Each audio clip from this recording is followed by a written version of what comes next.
Hello, everybody, and welcome to the CineFix Top 100, our holy quest given to us by God himself to watch 100 of the greatest movies of all time. I'm Clint Gage, and with me, as always, the witch who once turned me into a newt, but it did get better, Alex Stedman. Alex, how you doing?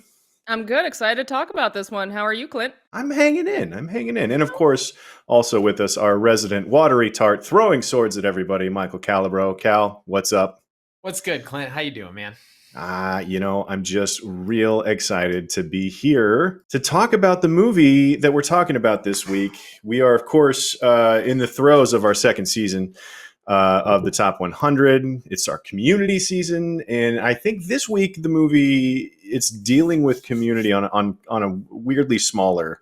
It's an epic movie, but we're dealing with community on a smaller scale, a smaller round table shaped scale. So we're talking about Monty Python and the Holy Grail. If you will not show us the Grail, we shall take your castle by force. You don't frighten us, English pig dogs. Now, this movie, I think, broad strokes, initial thoughts, is so f***ing good. It's real fucking fun. incredible. Any counterpoint to that you guys want to? No, I think when you talk Right? about movies that people get passionate about and like can quote, like we all have those movies that we can quote line for line, watch every single scene and be annoying and quote every single word. I feel like this is probably in like the top 10 of those movies in pop culture in the zeitgeist. It's just so quotable and the fan base is so passionate. Yeah, it just rips like every scene. Like I didn't like it's been a minute since I've rewatched this and I'm just like watching it and like the first like 5-6 scenes, they're like iconic. Every one. When we start getting into the brilliant moments, because I started making notes on this and then I just realized I was just describing stuff that happened in every scene. Because every one of these scenes has something in it that like any other movie would be lucky to have one. Yeah. And this movie has 25. First, or at least 24, because there's a character named after one of the scenes in the middle of the movie, which is hilarious. But some of the nuts and bolts about this, I mean, 1975, the Monty Python Flying Circus was huge in the late 60s into the early 70s, and they were kind of at the top of their game here in the mid 70s when they were starting to get this movie made. The Pythons themselves, Terry Gilliam, John Cleese, Eric Idle, Michael Palin, Graham Chapman. Like, I don't know that there's a group as far as absurdist comedy goes, certainly. I don't know that there's anybody that's more influential than Monty Python. Maybe comedy in general.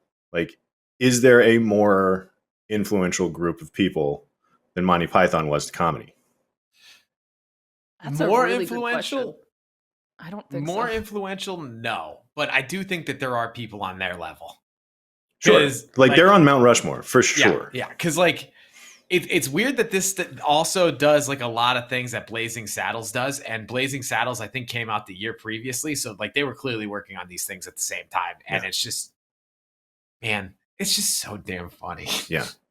Yeah, I mean, and Mel Brooks coming out of that sort of like vaudevillian school of comedy, and then these guys coming out of that just completely bizarre, absurdist British school, which like you can draw a straight line from that to like the Garth Marenghi's and the Mighty Boosh and things like that we've gotten more recently. But I mean, I don't know. I mean, these guys they were just so funny. This is gonna be another one of those episodes where we're just kind of like, you know, it was funny when they did this. Well, I will say sometimes when I'm watching like these movies, like when I was watching Three Amigos, and like I'll just kind of jot down lines that made me giggle. And I found that the entire movie I was just jotting down lines because they kept making me There was giggle. too much jotting. There was too much. Hard to stop jotting. Dude, Yeah. I mean, let's be real. I had to write down words phonetically so I could bring them up here, right? Like I know which one you mean. like the offhanded joke on arachnosyndesism, right? Which is, you know, like a political philosophy that is just offhandedly joked about how like as the king is just like walking through a field, like it's that kind of like sophisticated humor that just like blows my mind that it's just so funny and so accessible.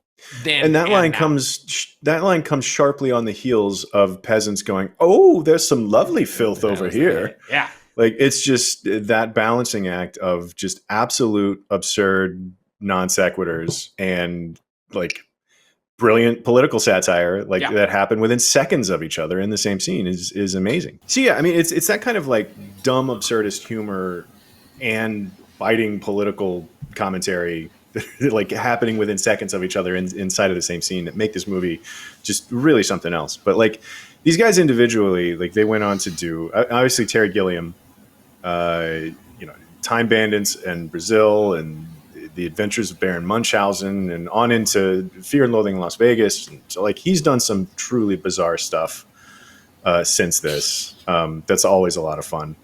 John Cleese, probably the biggest globally known, I guess, name out of the group. But then, I mean, everybody else is Eric Idle and Michael Palin. Michael Palin in Death of Stalin is still just so funny.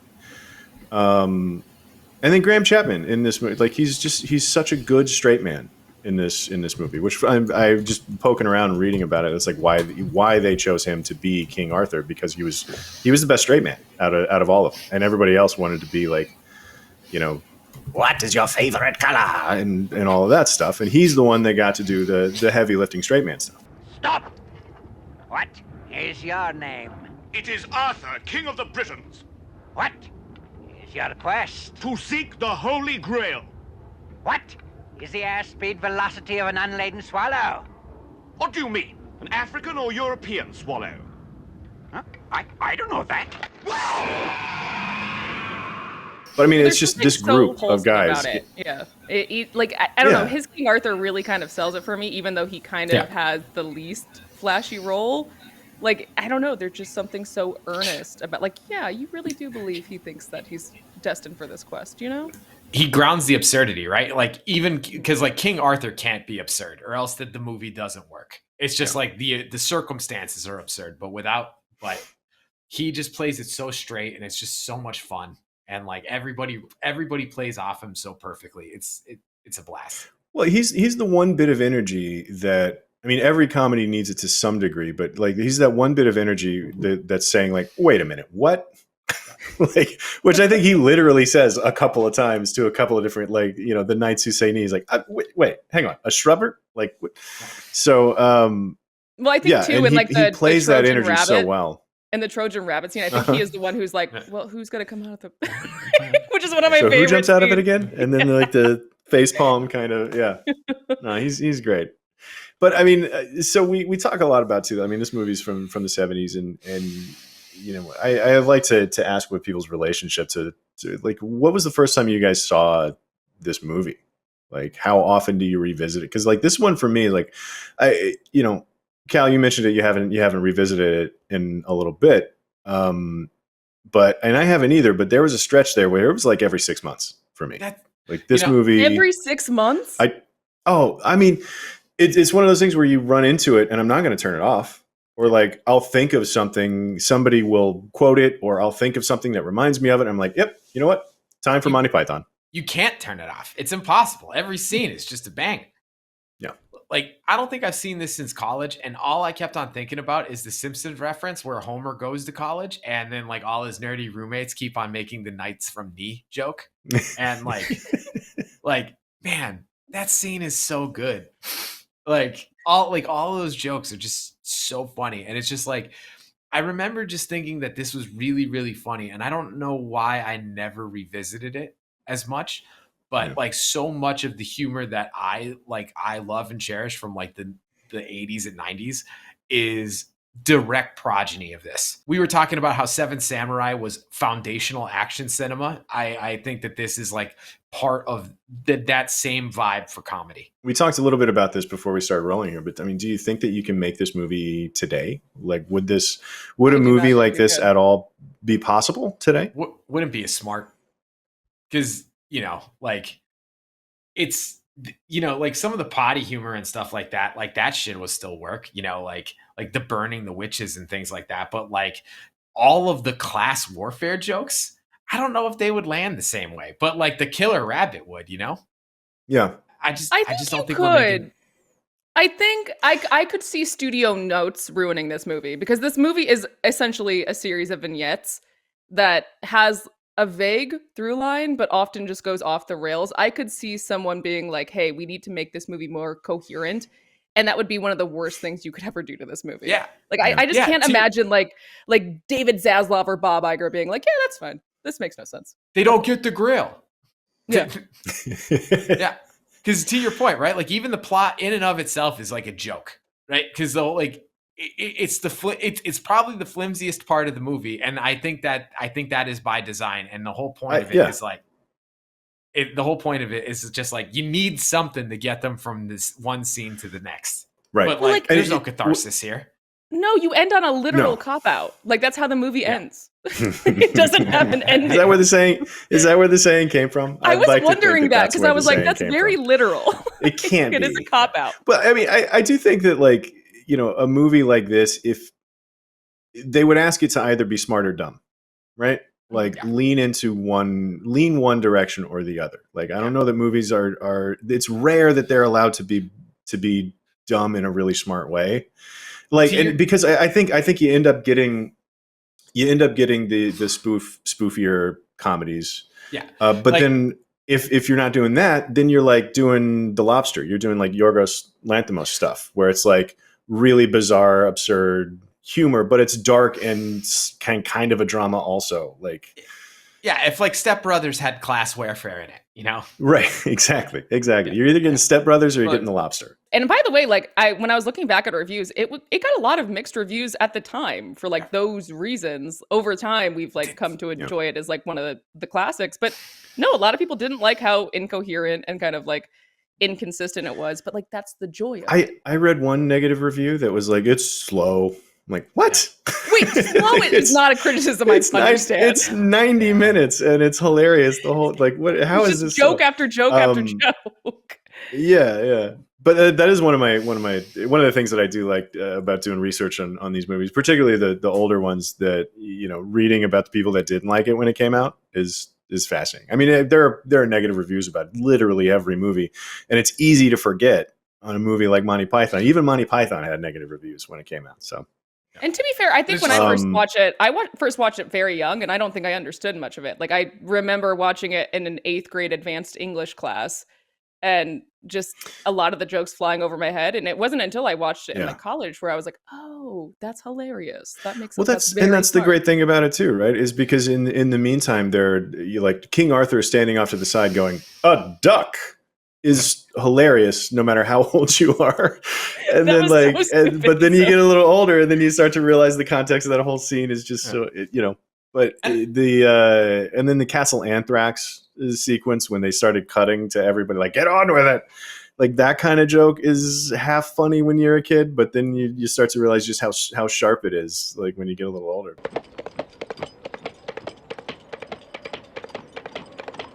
Whoa there! I just think it's like so far ahead of its time just because of like so much of it is like a postmodern deconstruction of elements and, you know, like tropes and scenes, like, you know, from the coconuts to everything else. And it's just like, is this so early that like film criticism just wasn't ready to accept the brilliance of postmodernist comedy at that point in time? I don't know. It's strange because the Flying Circus was so popular. Yeah. And I think that there was probably some amount of like, this belongs in 3-minute at a time sketches. Yeah. Like you try to do a 90-minute movie and it doesn't work. Like we can't blow up your style of comedy and make it worth 90 minutes. I think there was probably more of that than it was anything else because their comedy was huge. Yeah. But to your point, like a lot of those criticisms are like the plot doesn't really matter, which is like, you know, a joke in and of itself. Right. So it's like you're criticizing a joke of the movie in and of itself. So it makes me fundamentally question if you get it all the way. Right. And I mean, and they probably did. I mean, and that's the thing too about like, you know, we're talking about these sort of foundational text kind of movies where they have to be to a certain degree ahead of their time, because if what they're doing still works for decades after, then like, they were doing some stuff that people hadn't tapped into yet. Yeah. And I think part of the reason why it works too, in a way that like a lot of kind of like the SNL movies, a lot of those don't work, is because they didn't try doing anything different than what they do. Like it's not like they were like, oh, we're turning our sketch show into a 90-minute movie. It's like, no, like let's just make a bunch of sketches that are vaguely related. And that's why it works, because they didn't try to like reinvent the wheel of what works. What's also funny too is there's have you guys ever read any of the original like Arthur legends or like translations of them and everything? In school I poked around in them. I poked around in them recently for a whole other thing. But what's funny about especially the first before God comes to visit them, right? Yeah. Like before God shows up as a like animated and angry God shows up to have them go find the Grail. Like the first 20 some odd minutes is weirdly faithful to the Arthurian legends. Like it's just a whole bunch of stories about random fights and hey, you're smart. Come join my brotherhood and and he's like, great, let's go. And like a lot of people showing up and getting into sword fights and smoting their enemies and then realizing that they were actually pretty cool guys and feeling bad about it. And oh, well, I guess I'll marry his wife now. Like it's very strange. It's I don't know. Knighthood and honor and all of that stuff was so weird in those stories. But like it weirdly matches what like they were being halfway faithful to those actual legends, which is fascinating. But like to your point, right? And like I'm bringing it back to like the Arachno like cynicism joke element, right? Like one of my favorite lines in the movie highlights the absurdity of all that and is credibly what's the word I'm looking for here? Like credibly authentic to the source text, where it's like the one guy's like, listen, strange women lying in ponds, distributing swords is no basis for a system of government. Supreme executive power derives from the mandate of the masses, not from some farcical aquatic ceremony. Like that. A watery tart throwing a sword at you. Yeah. That also they have bi-weekly meetings. Like they have the most organized like set of government. Yeah. It's so good. And like, I mean, that's what makes that humor so smart, because it's masculine intelligence that like lives on to this day, which I think is like really, really fascinating. Yeah, smart, dumb humor is hard to do and even harder to do really well. I don't know if you guys are big podcast people, but like I feel like I see a lot of this humor in the Chapo Chop House Hell of Presidents podcast that's going on right now, where they do the same kind of thing where they talk about politics, but do it in like this like dirtbag kind of like absurdist humor that like very much echoes this. And it's just funny to see that this movie is so influential that it transcends not only decades, but mediums. We'll have to go check that out. Shout out to Chapo Chop House. Yeah. I don't know what a podcast is. We don't do this. We don't do those. No. It's on YouTube, right? But like the other reason I like how its take on Arthurian legend is it's so unglamorous. Like truly, all of these legends were just guys in really clunky armor, just kind of clanking around, fumbling around for months and months and months. Like, and that's what this is. Like, it's not just the comedy; it's kind of historically accurate as well. Yeah, it's fun. And they picked 2 castles to shoot it in because they didn't have. But I mean, that's the other thing that we can talk about too, in terms of. I think one of the most interesting things about this movie is like how cheap it was. And some of the funniest things about the movie were products of it needing to be cheap. And there's a couple of the coconut thing. Yeah. Because they literally couldn't afford horses. So they're like, let's do something smart. Yeah. Let's be who we are. We got no money and we're goofy people. So like now we're going to have servants behind you with like, coconuts. And then the ending too. The ending is a product of them just not having any money. They had another idea for like an actual battle, but they were like, no, we can't afford to do that. So never mind. We'll just have the cops show up. Which the fact that the cops show up and arrest King Arthur, it's so we can talk more about the ending later, but it's so dumb. But then the other incredible thing too about this movie being sort of ahead of its time is how the movie got financed. And I might be blowing a torf here, but this is a thing that it wasn't too long ago where I think it was Michael Palin that was talking about it. But the way that they got the money to make this movie was they got it from rock bands. Yeah. Like Pink Floyd, baby. Pink Floyd, Led Zeppelin, Ian Anderson from Jethro Tull. Like I think Elton John supposedly, Genesis made like there's rock bands put up the money for this and they didn't want it back. And so they weren't in there like this has got to be commercially successful because I got to get that return on my investment or whatever. They were doing like a write-off. So they were like, yeah, sure. And that's how they came up with like, it was like $400,000 at the time in dollars, or the numbers I read were in pounds and convert. I don't know what it was. But the point is, it wasn't much, but it was the true patron of the arts. True patron of the arts. Right. Just like the Beatles financed the Holy Mountain by well, and George Harrison actually did Life of Brian too. Like there was Life of Brian was apparently controversial enough that they lost some of their funding like 3 weeks before they were going to film, and so George Harrison just gave it to him, which is incredible. But I mean, that's the kind of thing that you need, that sort of situation that to actually get away with doing whatever you want.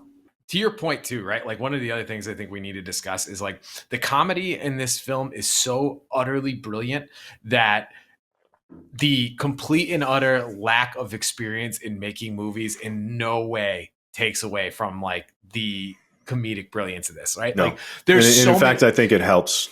Yeah, there's so many interviews where like Terry Gilliam and Terry Jones are talking about like, we learned how to make a movie while making a movie, and you could see it in how like these scenes are constructed. It's very rudimentary coverage. It's the wide, you get the extreme close up of like John Cleese, like, hassling them from, his place of power in a castle. And then the close up of them and then the close up of the rest of the pythons, responding. And it's like literally just like 3 to 4 shots, no real camera movements, nothing like that. It's just like, set it up, have it roll. We're going to play to the camera. And then like, that's the entire scene. And what's fascinating is that like Terry Gilliam throughout his career becomes a way more sophisticated filmmaker. But at this moment in time in this film, it's like the coverage and the setup and stuff like that is so bare bones, and in no way do you not only not notice it, but it doesn't take you out of it at all. Like, it's elegant in its simplicity. It looks more or less like their show always did. Their show was always basic. I mean, because the show's it was broadcast TV, and so like it couldn't be too crazy. But yeah, no, I mean it's all because there's nothing technical that's the star of this show. No. Like, not even a little bit. Like, it's not supposed to be. It's not meant to be. This is about the jokes and the humor, and to a certain extent the animation. But like, it's not gonna. There's nothing. Funny. There's nothing special about the way this. I will say though, like there is some legitimately good editing work that's done in this movie, and we can highlight that in a couple of places here as we get into brilliant moments. But is there anything more in general we got to talk about this? Because I feel like we're getting very unstructured in how we're praising this movie. Well, I feel like that's fitting for a very unstructured movie. Yeah. Right. Yeah, okay. Well, let's then here comes God to give us our holy commandment to go and talk about brilliant moments. Your knights of the round table shall have a task to make them an example in these dark times. Good idea, O Lord. Of course it's a good idea. Now, I had mentioned this before, but I started making notes about everything I thought was brilliant, and I was just listing every scene. So this is going to be difficult. But to start off with, the jokes in the opening credits are some of my favorite in the entire movie. I love a good goofy list joke, and the fact that it just starts in these like fake Swedish subtitles, and then it gets into mooses, and then it gets into people being fired. Those who were supposed to sack the people that have just been sacked have also been sacked, and then it turns into the llama thing with the flashing lights at the end, and it's the fact that we're 3 minutes into this movie and all we've seen are the opening titles, and there's some just legit absurd brilliance happening already is so much fun. And then like the Zuckers would take that, like just like take that whole concept and ape it, and like the naked guns and airplane and stuff like that. Like the fact that even credits aren't like are a place where you can put jokes is also it's all real estate, and that really establishes a lot of what they're doing here, right? Because I mean, every square inch of this movie is just covered in jokes. And even the opening credits are, and yeah, the Zuckers. I remember in one of the first times I noticed them doing was in Hot Shots. Yeah. They put recipes in the middle of Hot Shots. Yeah. Like the title crawl at the end, there's like a recipe for grandma's apple pie or something. It's just something random mixed in there. But yeah, it's for sure the llamas trained to mix concrete and fill out complicated insurance forms is just, it's incredible. Well, it also sets up something that the movie does so well too, which is it never lets go of the bit, even when it's like, I think one of the great things you can do in comedy is push a joke to the level where you think that should be too much, and then push it over that hump, and it's the funniest thing in the world. Like, by the time you get to the third or fourth card, that's like, and then we sack those people, and then you sack, like, you would think that the joke would be stale, but no, it's way funnier because they doubled down on it. And you see that throughout the movie. You see that with the coconuts. You see that with like the swallows joke coming back over and over again. Like it's such a good, like, again, it's something I think that would be lost in studio notes if this movie was made today. I totally agree with you. I think the best example of that, at least my favorite example of that, is like the roundabout logic on how they get to the woman being a witch. Oh my God, that's a really, I agree. Yeah. Like they're just sitting there. It's like, clearly you're a man of science. And he's like, well, what also floats? A duck. And it's just like, and then it's like, if she, duck. A duck. Yes. And if she weighs as much of a duck, then she must be made and then wood. she actually weighs as much as a duck. Yeah. It's a fair cop. Oh, hang on. Before we get too far there, I do want to rattle off the rest of this, because before we get too far away from your point, Alex, about taking a bit as like farther than you think. Like there are a few times, twice in particular, where they get self-reflexive about how far they're taking a bit. Like they do it in Castle Anthrax later, where it's like, I was a little worried about them when they were writing the scene, but I love it now. Like that. Like where you can be self-aware and you can be a little meta while you're pushing a joke, and that allows you to push a joke even farther, so like putting your finger on a thing is sometimes the best way to like get some more mileage out of it, really. But then after the opening credits, it becomes this murderer's row of iconic comedy scenes, and it starts with, right off the bat, there's the swallows and the coconuts. A fully laden African swallow, perhaps if he grifts it by the husk, like that whole conversation, which is followed immediately by "Bring Out Your Dead." Yeah, I'm not dead. That whole thing. That also has like some of my favorite like humor in the movie too, right? Which is what they really play up the gallows humor really well, which is like the cheapness of life of just like, well, he's not dead. We'll just. Yeah, think I'll go for a walk. Oh, okay. Yeah, like help me out here. I feel great. Like, yeah. There's like 4 different times in the movie when someone is on the cusp of living after facing serious injury, and then it's just like it's just inconvenient for the characters for this person to survive, so they kill him, and it's so good. Well, the sequence in Swamp Castle that we'll get to later too is like that. But the wedding as well. Yeah, after Bring Out Your Dead, then we get to the politics bit where he walks up behind somebody. Excuse me, old woman, man. I'm 37.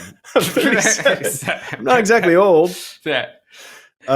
You could call me Dennis. I didn't know you were called Dennis. Like, see, this is the problem with this movie. Like, as soon as you start saying one line, like the rest of the scene just kind of barfs out of you, and then cut to an hour later, and we're like, you know what? Let's just sit down and watch it. This is how I end up watching this movie every 6 months. I'm 37. I'm not old. Well, I can't just call you man. You could say Dennis. I didn't know you were called Dennis. Well, it starts so strong, and like Cal, what you were saying earlier about like you kind of forgot how much this movie rips. Like I sat down to watch it last night, and I was like after the swallow scene, I was like, God damn it, I'm gonna like not to spoil where this is on my list, but I'm like, I'm gonna get. Like, I regret not. Yeah, but so, like it starts so good, and then it just never slows down. It never slows down. There's the politics bit with they literally gathering filth. Yeah. They're gathering filth. That's their job today. They're just throwing mud on top of a little. But then after that scene, it's the Black Knight.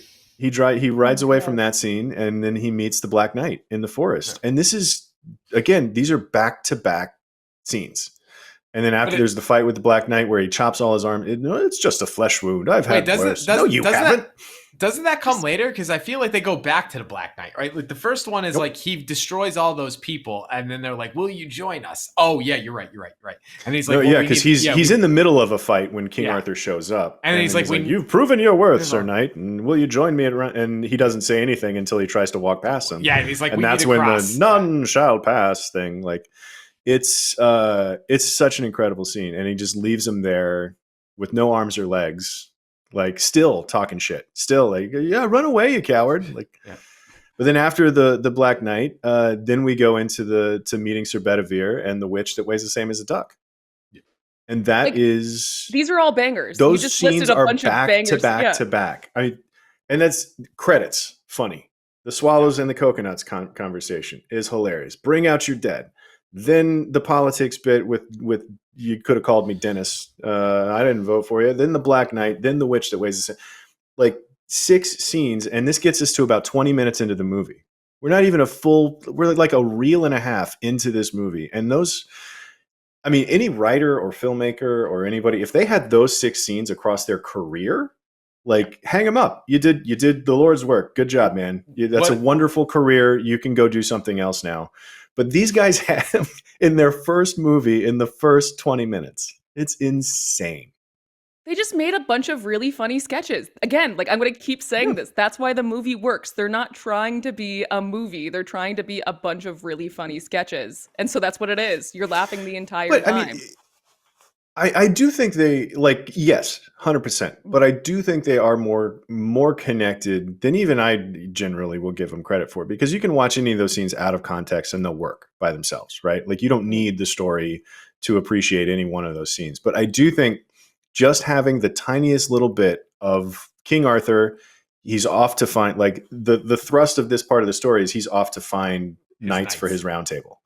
Like that's just that little bit. And they were smart enough to find the funny bits and the things to make fun of along in that quest, in that bit of his quest, and double down on the right things and make them just so insanely bizarre and hilarious. And I mean, that's, I don't know. I'm like mad at how good this is. You know, it's really good. Like it's a hard movie to talk about. Yeah, but to your point, it's like another example of just like limitations breed creativity, right? Like one of the most iconic jokes, right? How many film textbooks like use the coconuts as an example of diegetic sound? And it's just because they couldn't afford horses that this meta joke on sound design and diegetic sound is now like the textbook example of what diegetic sound is. And it's all because they just didn't have money. And it's the picture. The picture at the front of the chapter about Foley work is Patsy. Yeah. Terry Gilliam is Patsy banging coconuts together. It's incredible. To your point, Clint, about like it having a through line. Like one of my favorite parts, and this goes back to the point about pushing a joke almost over a line to where it's extra funny. They go back to all these jokes over and over again. So the fact that they commit to doing the coconuts and the little like stupid galloping the entire movie is the best part of that joke. Like they never let it go. Well, and even when they get to the end, when the army like crests the hill, there's a bunch of guys doing it, like a bunch of other like everybody's doing it. It's just that's what they established and they're sticking with it. Like that's how they go across country. I don't want to like just say this scene is really funny over and over again, but I do just want to say the Black Knight is like one of the funniest scenes I've ever watched. Like I just kept laughing. It's so funny. Yeah. I mean, how many of us have always said like "'tis but a minor flesh wound"? I forgot it came from this movie. That's how that's going to sound stupid, but it's so ubiquitous. I forgot it came from this. No, that's how you know it is supremely iconic. It was just like I don't even remember where this came from, you know.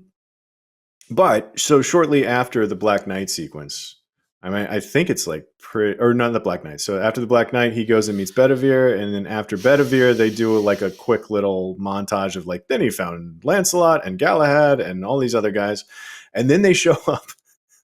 Then they show up at Camelot, and they do the Spamalot song, which has now launched its own really incredible musical run. Have you guys seen Spamalot? And then they stop. I haven't. No, I always wanted to go. Yeah. My mom was like, "We're not paying for that because like when we like I used to live in the city, and that was like the one, like every time she would come to city, like, let's go see a play. Like, can we go see Spam-A-Lot? We go see Spam-A-Lot. And she's like, no, it's too popular, and i.e. too expensive. Oh God, what is she, Dan? You know what though? The one play I did get to see, I did get to go see the Groundhog Day play, which was the one with which was quite good. The interpretive dance with that was the drunk driving scene. That's a real that's really funny, actually. Yeah. That's using limitations creatively for sure. Yeah, but I do want to talk about this the Camelot sequence, because it's that the Knights of the Round Table musical number. And like I said, I mean, it's the thrust of the first 20 minutes of this movie, and for it to end with King Arthur going, on second thought, let's not go there. It's a silly place. And then they just turn around and walk away from it. Like, that's like the only bit of story that we can hang anything off of so far is just like, you know what? Never mind. And then like the sheer nuts to do that in your first movie is incredible. Like, that's you can only get away with that in your first movie if a bunch of rock stars are paying for it. Like it's such the perfect alchemy of this movie, and like the perfect storm that was the situation that got them to make it. It's the only way this thing actually works. I also forgot how they really do a full musical sequence. Like, I don't know if I had it in my head where they like see them singing and kind of walk away. No, you get a full song out of it, and then they just dash it. Then they're just like, no. And the way not coming back to this. It's a silly place. Yeah, the way that they also like force rhymes to Camelot. Between we like to eat spam a lot, I have to push the pram a lot. Like all of it's just, what is this song even about? It's just silly rhymes. It's incredible. But they walk away from Camelot having ditched the entire plot of the movie to that point, and that's when they run into God. And that is 22 minutes in, and then now we've got a movie. Like 22 minutes in, it's all of those incredible scenes that we've seen so far, and then now there's a plot all of a sudden, because God's like, go do this other thing then, which is, it's just, I mean, and that's also, it gives them a chance to switch styles too, right? Like they start splitting up and getting into adventures. It gives them a chance to do a handful of things. Like, number one, all the actors get to play multiple roles this way. By splitting up the knights, like they can go do vignettes, and then like John Cleese can go and be some, Tim the Enchanter, while he's not, and like they get to all do their goofy bits in as many characters as they felt like being, which I think is playing to their strengths.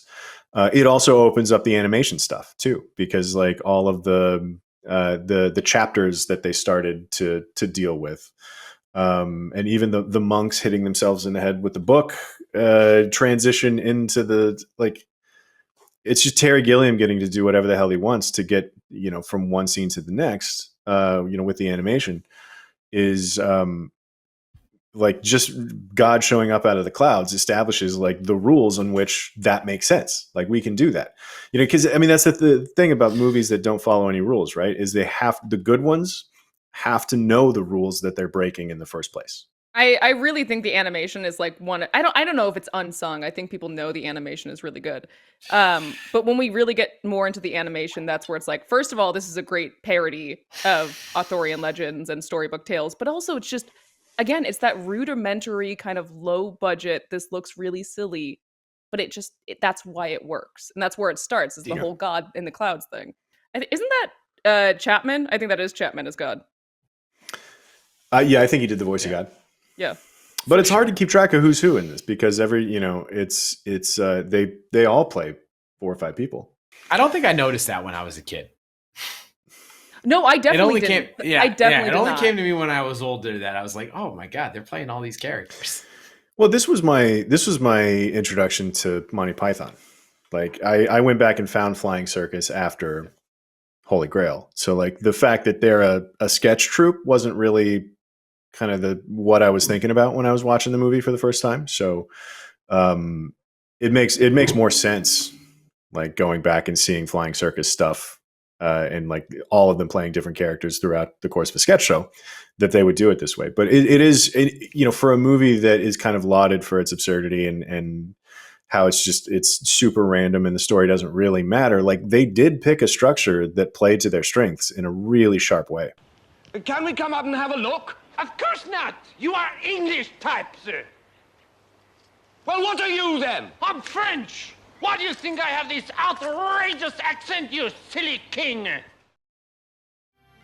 I'm curious to know if there's a scene in here that we don't all think is a bang. Like, is there any fat to trim in this? Because so after there's the French scene with John Cleese as the French taunter. It's like, I told him we already have one, and then they're all chuckling behind the wall. It's so good. What are your three? What were your three heartiest laughs in this? I think I have to remember Black like Knight. 13-year-old Clint, what I was laughing at then, because I don't know that I've laughed at it the same way since those early, because it's a movie that is easy to memorize for me. Like, it's always been up there. And so like, I think it's, I don't know. I think something that was probably very entertaining to 13-year-old Alex and is still very entertaining to 31-year-old Alex is "I fart in your general direction." Like, that is one of the funniest lines. And like, again, this is a really like smart movie in a lot of ways. And then you have a line like "I fart in your general direction," and it's hilarious. Yeah, I wave my private parts in your auntie's face. Your father smells of elderberries. So good. Yeah. Just British people. He might. British people making fun of the French. Is just.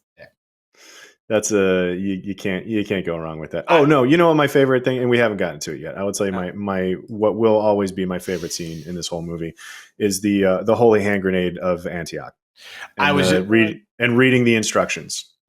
The number of the counting shall be 3. It shan't be 4, nor shall it be 2 unless proceeding on to 3. Like, it's the minutia of spending 2 minutes describing how to count to 3. Is like what's so wonderful about this movie. Those are my favorite moments in the whole, because it's similar to the 2 or 3 minutes that they spend talking to the guards in Herbert's room about like, you stay here and don't let him leave. And it takes 2 minutes to get through to these guards about stay in this room, don't let anybody in, and don't let him leave. And they just don't get it. And it takes 3 minutes to explain it. It's incredible. It's incredible. And like that scene, like the holy hand grenade scene comes like right after the rabbit just brutally murders all of those people. And yes, you know that is coming, and it's still just like an excellent use of low budget because it's still extremely funny. Watching like just the mannequin drop after like the rabbit decapitates the first guy. Yeah. Like that's where we can. It's some of these fight scenes, and we cruise past the Black Knight scene without talking about this as well, but it happens in the rabbit scene also. And this is where some of the editing really, really shines. Yeah. Because they really, it's the most basic stuff. It's like match cuts and like, hiding cuts in a whoosh pan and things like that, that allow for cheap decapitations and for swords going through the eyes and all kinds of stuff like that. But then the other my favorite editing bit in the whole movie is Sir Lancelot running towards Swamp Castle, and they keep reusing the same bit of him running until he's right there. Like, that's a joke that is built on a trope. Like, that's a joke that's built on understanding the rules of cinema and purposefully breaking them in a way that that registers, and it registers as funny. Like, that's where this movie gets really smart from a technical perspective, I think. But I think it's just like the rules of comedy it's very smart with too. Like, not to jump too far ahead, though, it's around the killer rabbit scene is Tim the Enchanter, where it's like you have this like great wizard and they're like, "What's your name?" There are some who call me Tim. He makes such a meal out of Tim. And then King Arthur's like, well, Tim, here's what we're after. Also, I feel like So that joke good. was for me because I don't think anyone else finds it as funny that Dune stars a guy named Paul as I do. So that felt Right. like for me. But That is like, good. yeah.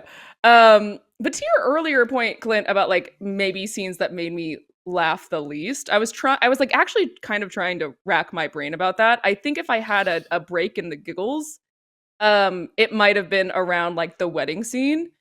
But even that, I still laughed. Like even like had some good moments where he accidentally like killed the prince or something. Like even the worst scene, he runs through the wedding and he kicks the bride. He kicks the bride in the chest. And then the father does, like the father won't even save the father-in-law. It's just like let him bleed out. That's another one where he has a guy go and he stabs him. Like just when he was about to pull through, he felt death's icy grip upon him. And I said he felt.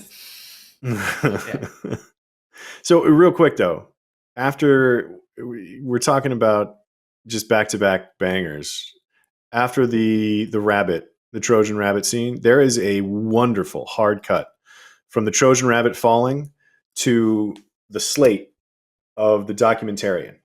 And then all of a sudden there's a modern day documentarian talking about what King Arthur was up to. And then he gets killed by a knight. Like, and at this is the point where it's like, we are like so thoroughly through the looking glass on what we can expect from this movie. It's such a, and for that to be a hard cut of the rabbit falls and then slate. King Arthur, now having been turned away by the French, doesn't like it's so goddamn good. They lower third him as modern historian too, right?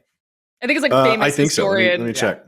Yeah, famous historian. It's not famous history. It's a famous historian. Just one of them. Like it's just so generally like That's the thing. Like so many of these jokes shouldn't be hilarious, but they're just so stupid and so smart. Like I feel like this movie is so stupid and smart at the same time. That's why it's like a classic. Then you have this little aside where Sir Robin runs into the three-headed knight in the woods. And the three-headed knight starts bickering just between themselves in a really funny way, but just long enough for Sir Robin to run away and his minstrels to make fun of him.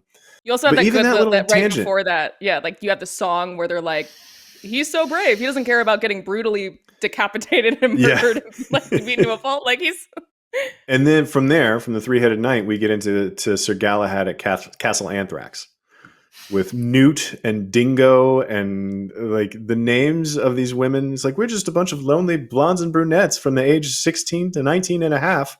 Like it's well, also her whole like monologue about like, we just dress and undress and make exciting underwear. Yeah. Exciting underwear is one of the funniest lines. Exciting underwear. Yeah.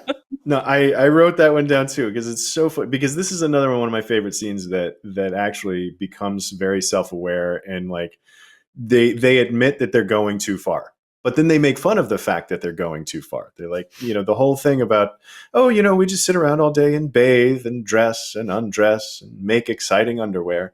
And then a couple minutes later, it's the like everybody else in the movie from, what was it that the politics guys, their joke was like, at least our scene was focused and wasn't just a bunch of pussy jokes. Yeah. It's like, that made me laugh so hard. It's the way that, and then they use people that we haven't even met yet are commenting on the current scene, because we see Tim the Enchanter and we see the old man from scene 24, like they're all like, get on with it. And like the fact that we can even make fun of how this joke is not a great joke makes the jokes great.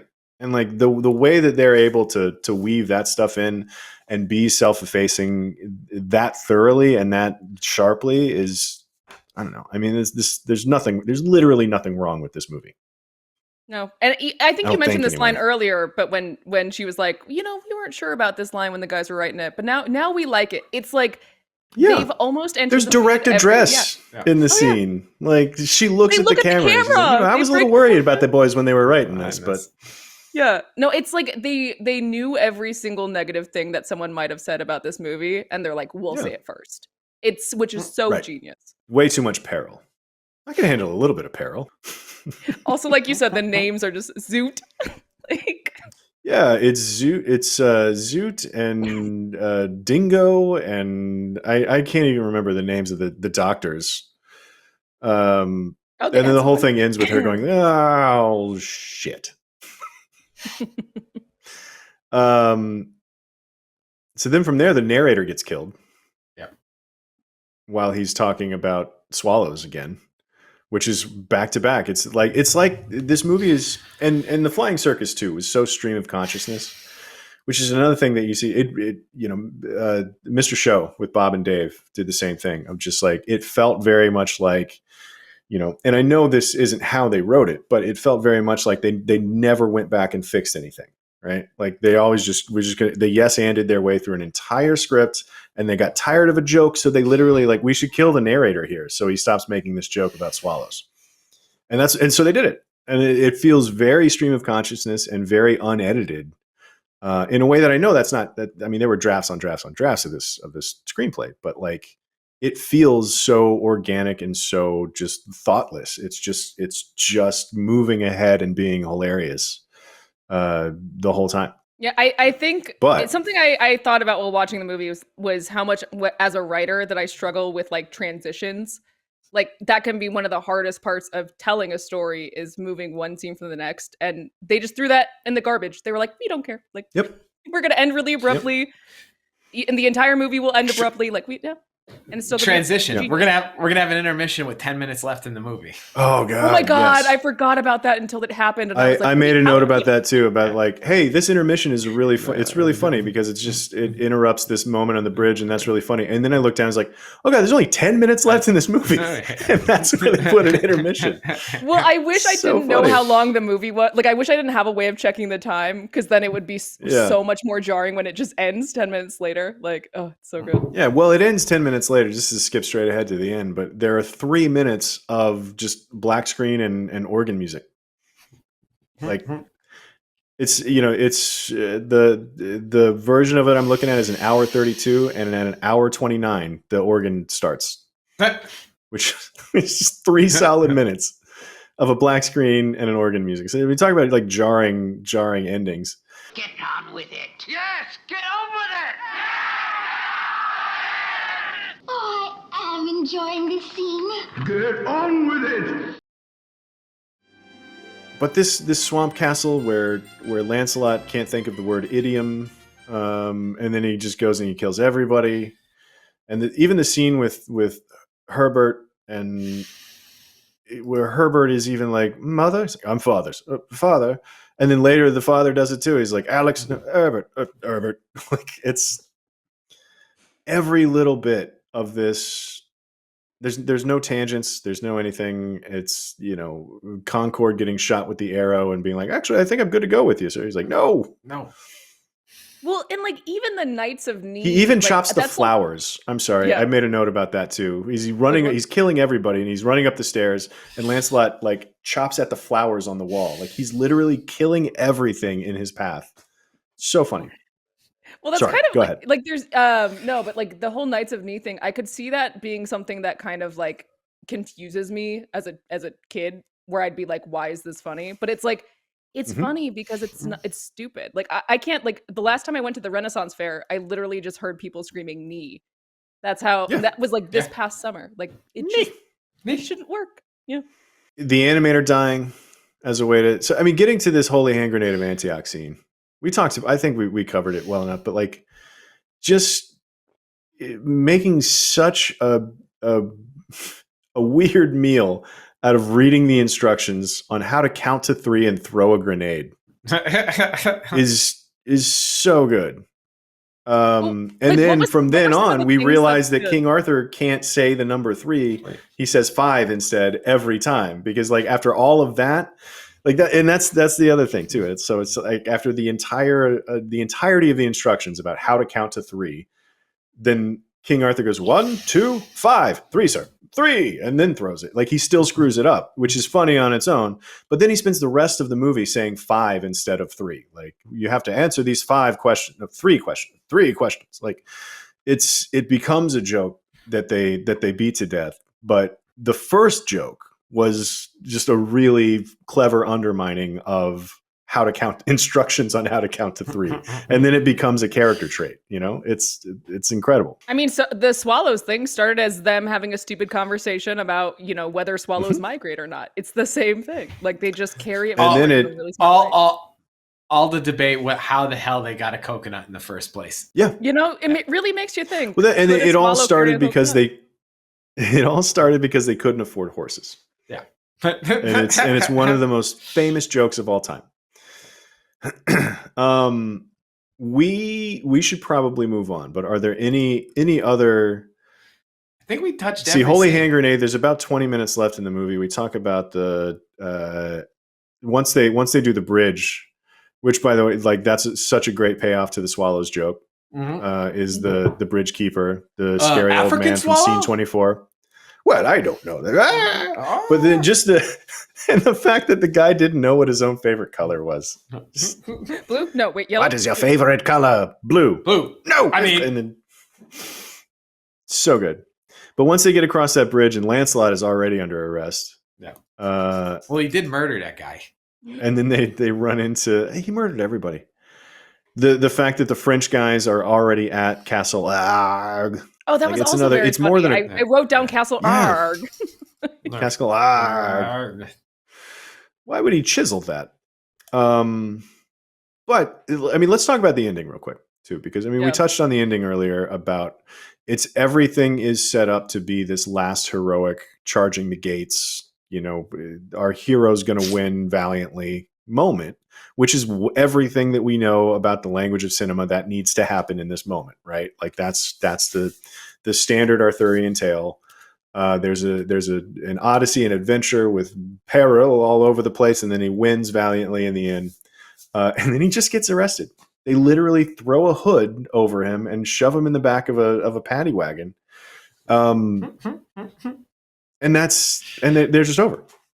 It ends with a cop seeing the cameraman and be like, "All right, mate, that's enough." And then he like puts his hand in front of the camera, and it turns into like a found footage movie at the end in a strange way. Like it's such a non sequitur of an ending, and all because like I read where John Cleese, like it bugs John Cleese still, like he doesn't like it as much. But everybody, I mean, and then Michael Palin was like, "No, it's funnier. It's just funnier this way. It was cheaper, which is why we did it. But it's funnier." Which, I mean, it all goes back to that, like, be creative in a box, and that's the best way to be, you know. And it just plays off like the plot, right? Like even the concept of needing to have a plot is a joke. There's no catharsis here. It's just we told all our jokes. It's over. Well, and it's also too the weird non sequiturs and the weird tangent jokes, like the famous historian making a documentary getting killed ends up being the catalyst for the end of the movie. Yeah. Like he ends up being the reason, the way that the movie is just screeches to a halt because the cops investigating his murder arrest King Arthur. Like it's so insane. I'm glad we're talking about it too, because I feel like the ending was one scene that I really couldn't decide if I liked it or not, because I actually think it's one of the less funny scenes in the movie, and I understand John Cleese's issues with it because they were kind of the same issues I had with it. But I think upon just thinking about it further and having talked about it more, I don't think it could have ended any other way than just kind of saying like, screw you, what did you expect? And I'm like also kind of a sucker for a middle finger to the audience. It's like, this is the whole movie you watched. Like you were expecting some big battle? No. It's a weird. It's a big choice for sure. It's like a very Andy Kaufman kind of thing, right? Where it's like it's a choice made that like makes the filmmakers laugh at the fact that the audience isn't going to get the thing that they thought they wanted. Yeah. And it may not work on the. That's like one of the jokes that may not work on the first viewing, but it works on every other one. Yeah. But that's the part of that reason, and part of just to devil's advocate to, you know, why maybe it's not the right way to end this movie is like every joke in this movie that like there's a setup to and there's a payoff and it's happening. They all happen within scenes, right? This is a payoff to a joke that started 40 minutes ago. You know, and so like that's why it feels very abrupt, and that's why because the setup for this, you have to think about it for a second. I'm just like, wait, you have to piece together the rest of this joke from scenes scattered across the previous, you know, hour and a half of the movie. So like the setup and payoff aren't immediately apparent, and like if you're just walking away from this movie being like, well, that was kind of dumb, but then the next time you see it, and when the famous historian shows up 23 minutes into the movie, he becomes funnier because you know how it ends, you know? Yeah, I mean, and to your point too about this movie actually having a plot, like that is not something that kind of works in isolation. I think if you aren't thinking about the historian, the ending doesn't work at all.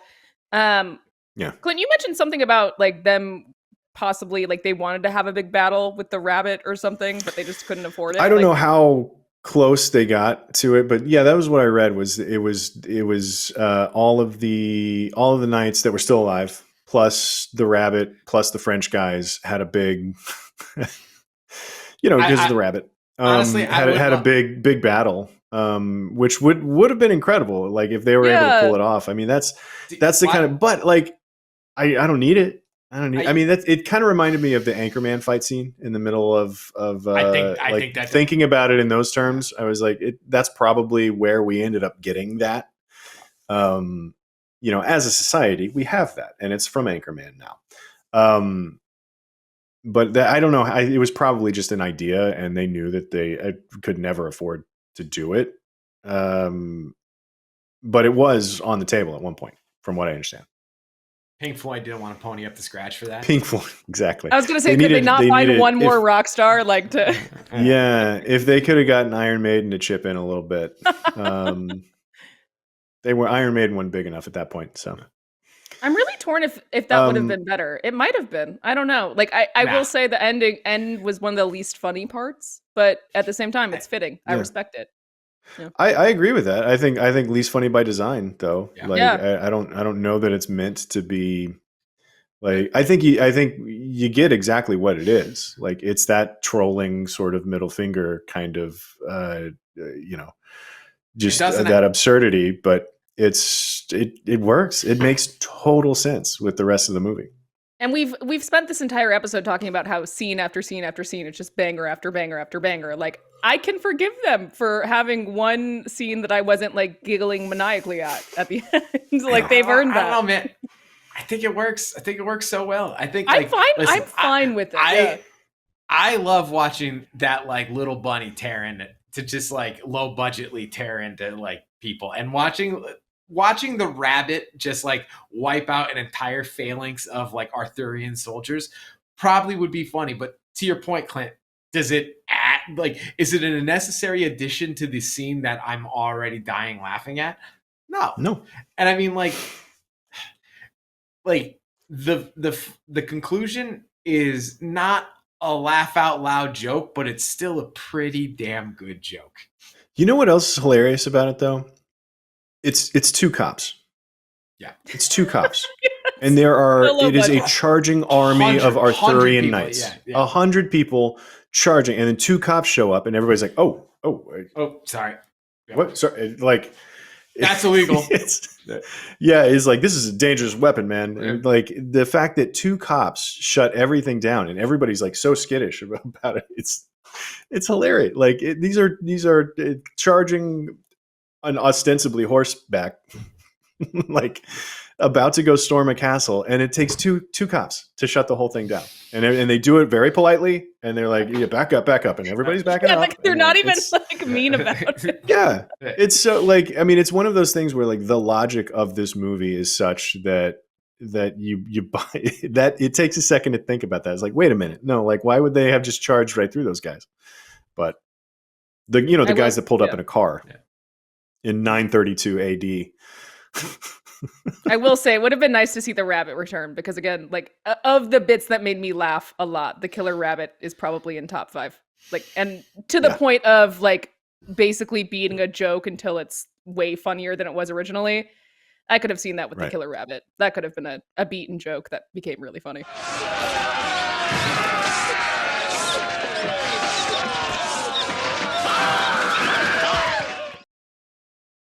So let's talk about movie lists. This movie has, of course, it appeared on top 10 funniest movie moments, and it was the Black Knight scene was our pick for the category that dealt with the incongruity theory of humor, in that the comedy really shows up in that moment. You realize that your expectations have been just subverted or thrown away entirely. And so that scene being built as one where there's this noble fight between the two knights, and then it turns into just this ridiculous, like, I've chopped your bloody arm off farce. And so like the juxtaposition of those two fights, I think, is what we talked about in that one. It showed up in our most uplifting movies in the category that was dedicated to just pure silliness. So there you go. It was also number 17. This is interesting. This is germane to our show here. This was from back in 2016. We did our 50 favorite movies of all time list, and it was number 17, right between Spirited Away and Paris, Texas. Okay. So we'll see how that ranking holds up on the CineFix Top 100. That's where I stopped looking. I imagine we've done honorable mentions on a handful of categories. I think it got a shout out in top 10 endings. Because there was a category in top 10 endings that was all about abrupt endings. And if we didn't shout it out there, that's a mistake, and I apologize. Because we just talked for 15 minutes about how wonderful this ending is. Again, it created the cop-out. I don't care if that's true or not. It's what I'm going with. That's why we call it cop-out. Well, let's start that rumor. Yep. That's where it came from. Mm-hmm. Any other movie lists you guys want to put it on? I mean, I think, Cal, you said something earlier about, like, we talked about how, Seven Samurai, when we were doing that episode, about how, few movies have been, tried to, like, as influential as that. And same with Star Wars. Like, I think we've quietly covered a lot of heavy hitters this season. And this is one of them. And by the way, it wasn't on the list originally. I don't think we've acknowledged that yet, that, like, this was... yes. Oh yeah, this was right. We vetoed. What was it that we vetoed? We struck the Three Amigos and we put Monty Python in its place. Yeah. See, which I have. Listen, guys, I've got feelings about it. We'll get to it. We'll get to it in a minute when we talk about where this. You got feelings that you made the right. We already know where it ranked because it's sitting in the same spot as Three Amigos. But we'll talk more about where we all had it ranked. Mm-hmm. I do think there's room for it in spoofs. Parody and spoofs somewhere in there. Yeah. Definitely in spoofs. Definitely in like mythology, like the best like movies about like mythology or legends. Sure. Yeah, I'd put it there. Yeah, comedies. I mean, not to compliment the Dan, one, but this the fits one that very doesn't well. take it seriously. Yeah. This fits very well with Robin Hood. Like, there's a lot of through lines with other movies we've discussed this season. Yeah, I do like you flagging though, Alex, that we have talked about some very foundational movies here in season 2. Yeah. Mm-hmm. This is one of them. Top 10 foundational text movies of all time. This lays the groundwork for so much comedy that comes decades later. This is easily as influential and foundational as like the Seven Samurai or like Citizen Kane. Seven Samurai, Citizen Kane, Monty Python, and the Holy Grail. Yeah. So it is written, so shall it be. Anything else we need to talk about for movie list before we move on to Torf? No, let's start Torf. Let's Torf it up. We have blown through a few. I actually have to see how many we have left. Was the Rockstar thing one of them? Yes. And the way, and I have to say, the way that Tayo set it up was really nice because he said it was like George Harrison. No, because he did Life of Brian. Exactly, that was the kicker. Yeah, that's one of those. It was a good one. Half falsies. Yeah. Shout out to Tayo. I saw it and I appreciated it. There's a couple. We still got a couple. True or false? In Monty Python and the Holy Grail, the character Tim the Enchanter was originally scripted to have a longer and more complex name. However, John Cleese forgot the intended name during filming and improvised by simply saying Tim, one of my favorite lines of the movie. 100% true. It's so absolutely much true. Sure. That is actually false. That's true. What? Despite the widespread belief among fans of the film, John Cleese has refuted this rumor. During a live tour in 2018, he clarified that there was no improvisation in the final cut of the film, which I think is a very common misconception. I think people think there's improvisation in the movie. There's not. Like, I think they're too. Yeah, they're everything is too smart for it to be much of like. I think all of their jokes are so sharp and so well crafted that I don't think there's any improv. But I have heard that rumor before, and I did desperately want to believe it. So it is really because funny. that's the spirit of the whole movie, right? Yeah. Like the pivoting to the weirder, cheaper option. Tim. No, but I think my headcanon will still be that he just yelled Tim because it is, again, one of the funniest lines in the movie. I like it. Yeah. All right. True or false? Originally, the plan was to hurl a stuffed sheep at King Arthur in the final scene. However, they couldn't find a stuffed sheep, so they opted to use a dead sheep instead. True or false? True. That's true. That is true. They threw an actual dead sheep at him? Yeah. Dead sheep, yeah. Ooh. Yep. Yep. Okay. True. No, false. I'm going to go false just to be contrary. Astonishingly, that is true, which is so funny. Gross. In the DVD commentary, Gilliam talks about the decision. He states that the assistant director discovered a dead sheep by the side of the road, which spurred the idea. Gilliam also recalls that the prop master was excited to use it, which is just maniacal and delightful. And Can you imagine just driving to work to someday and it's just like, oh, there's a dead sheep. Oh shit, can let me use pull that. over. I can use this. I'm going to throw that at Graham Chapman later. like, isn't there germs or like sanitation? There's rules. This is why you couldn't make this movie again today. No, You know? you would have to find a stuffed sheep. You'd have to So find, that at minimum, a live sheep. All right, this is our last torf because we blew through a few. True or false? In the initial draft of the screenplay, the storyline was split evenly between medieval times and the modern day. At the end of the initial script, the Holy Grail is discovered at Harold's, which is a department store. True or false? That's also true.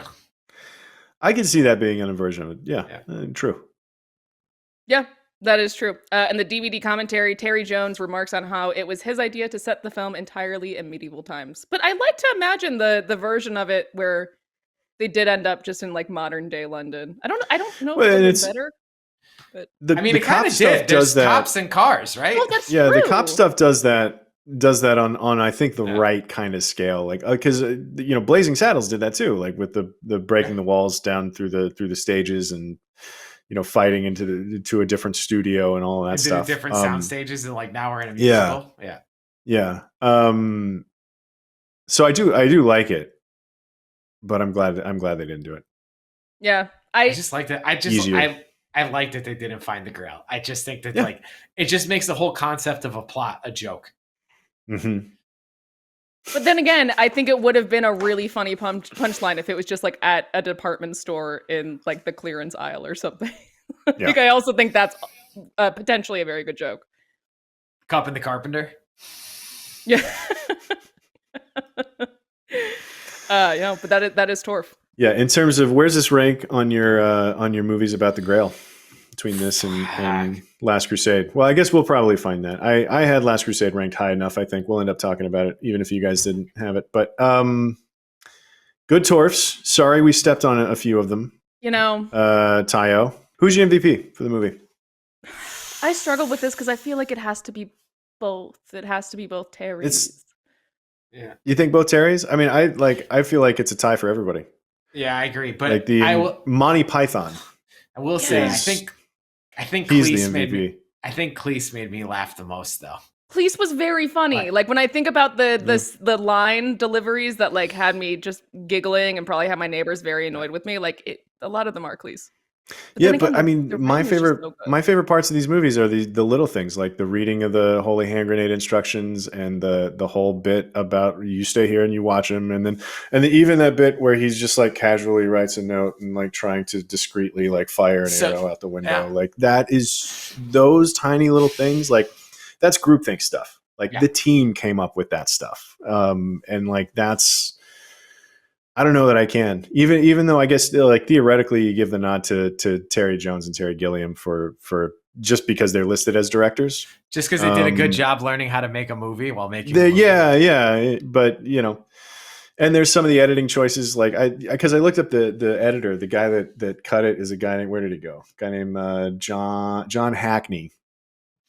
Never really did anything else of note. Certainly nothing on the Monty Python scale.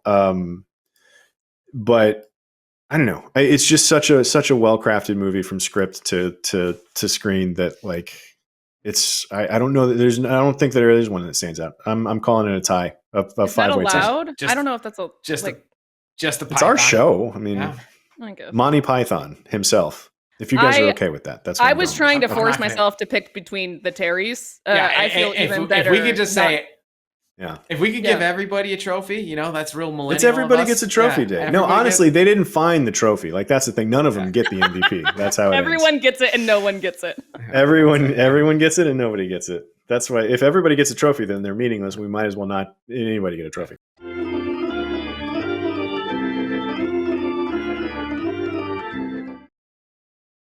Cal, we got time for one more segment before we talk about where it ranks. Yeah, let's do it. All right. So where does Nicolas Cage come into this movie? Do they have to take over? Like, if he's taking over John Cleese, does he do every single John Cleese role?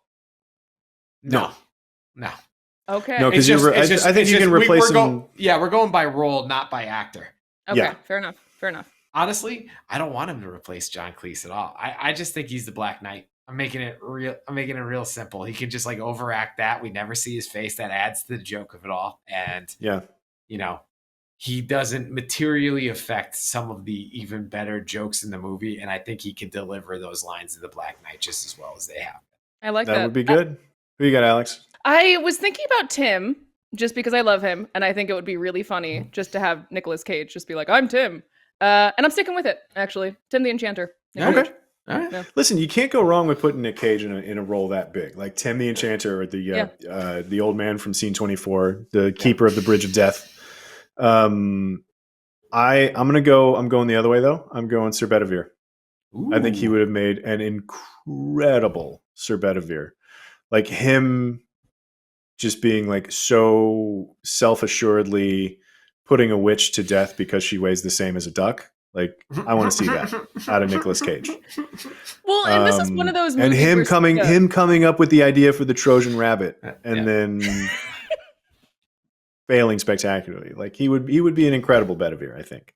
And I do think Sir Bedivere is like his humor is in the writing and less the performance for me.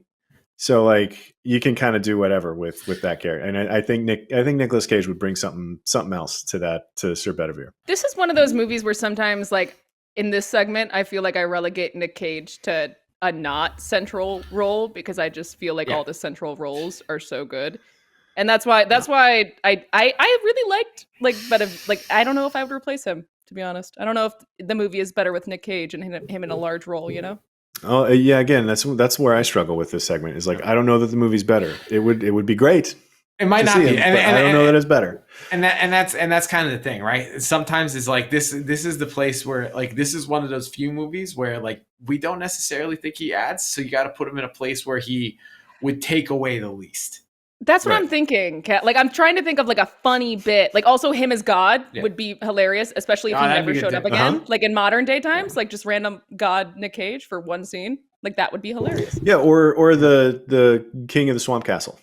Yeah, that would be good. Something like that. He'd have been good there. He'd also be a good like the husband that's stuck in the if like we did the Peggy Sue Got Married. Nicolas Cage is like the guy stuck in the tower who's about to get married that doesn't want to.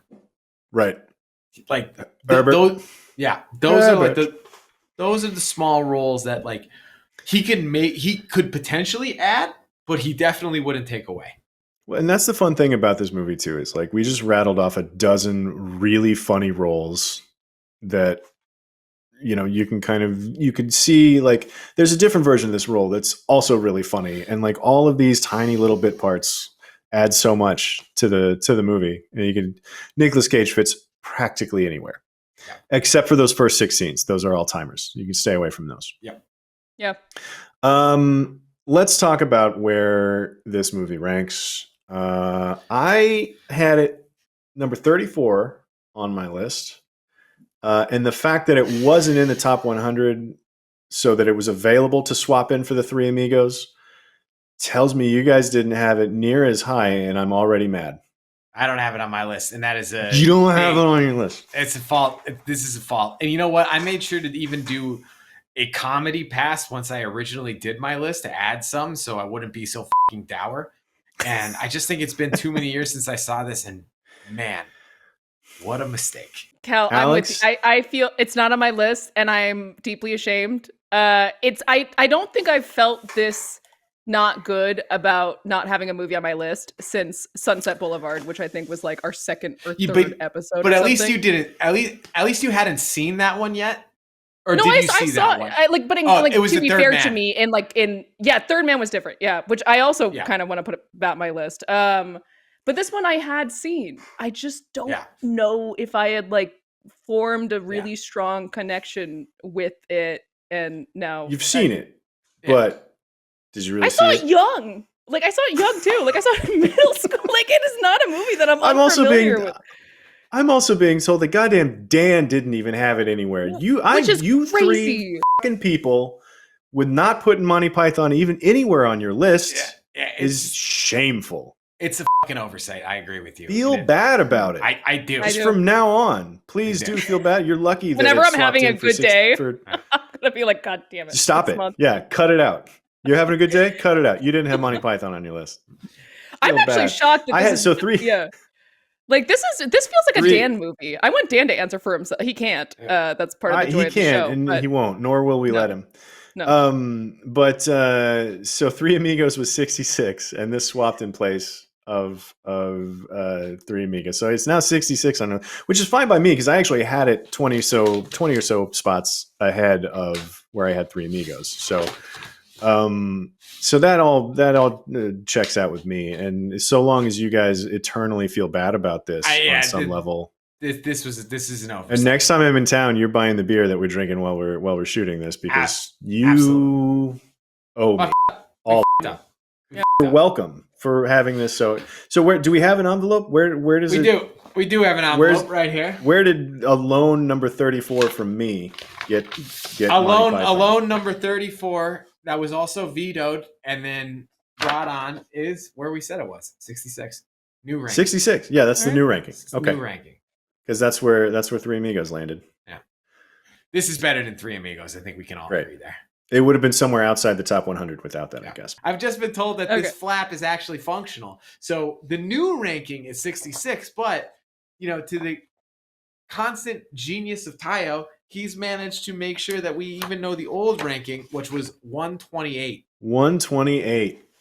That's not that bad. We need to know that kind of top 150. It's not that bad, but I was the only one that made it not that bad. Yeah, so come on, guys. This is a testament to Clint's efforts here, not ours. I am. Listen, I got Independence Day and Monty Python, my two big contributions to the top 100. We didn't collude the two for classics. But, two classics. This one's a legit classic. It is. It really is. Yeah. So at some point, maybe we'll get through this top 100. We'll all make new lists, and at some point, it goddamn well better be on every single one of your lists. Yeah. I'm even talking to Dan right now, even though I don't want to. But I was convinced it was a Dan joint. Like I thought I knew you guys so well at this point. I was like, this is a Dan movie. Mm-hmm. I thought I knew you too, guys. I knew you too. This really feels like a me movie too. Like, you know what? Maybe he'll give us a chance. It's an everybody movie, Alex. I know. It's an everybody movie. But listen, before I get too mad and I start ruining relationships in general, let's log off for this week. Thank you guys for watching and realizing Monty Python and the Holy Grail is a perfect movie. There's literally nothing wrong with it. No faults to be found anywhere, even though I ranked 33 movies ahead of it. But thank you for that. Thank you for apologizing for not having it on your list. I appreciated that as well. Thank you to our producer and head moose trainer, Tayo Yakin.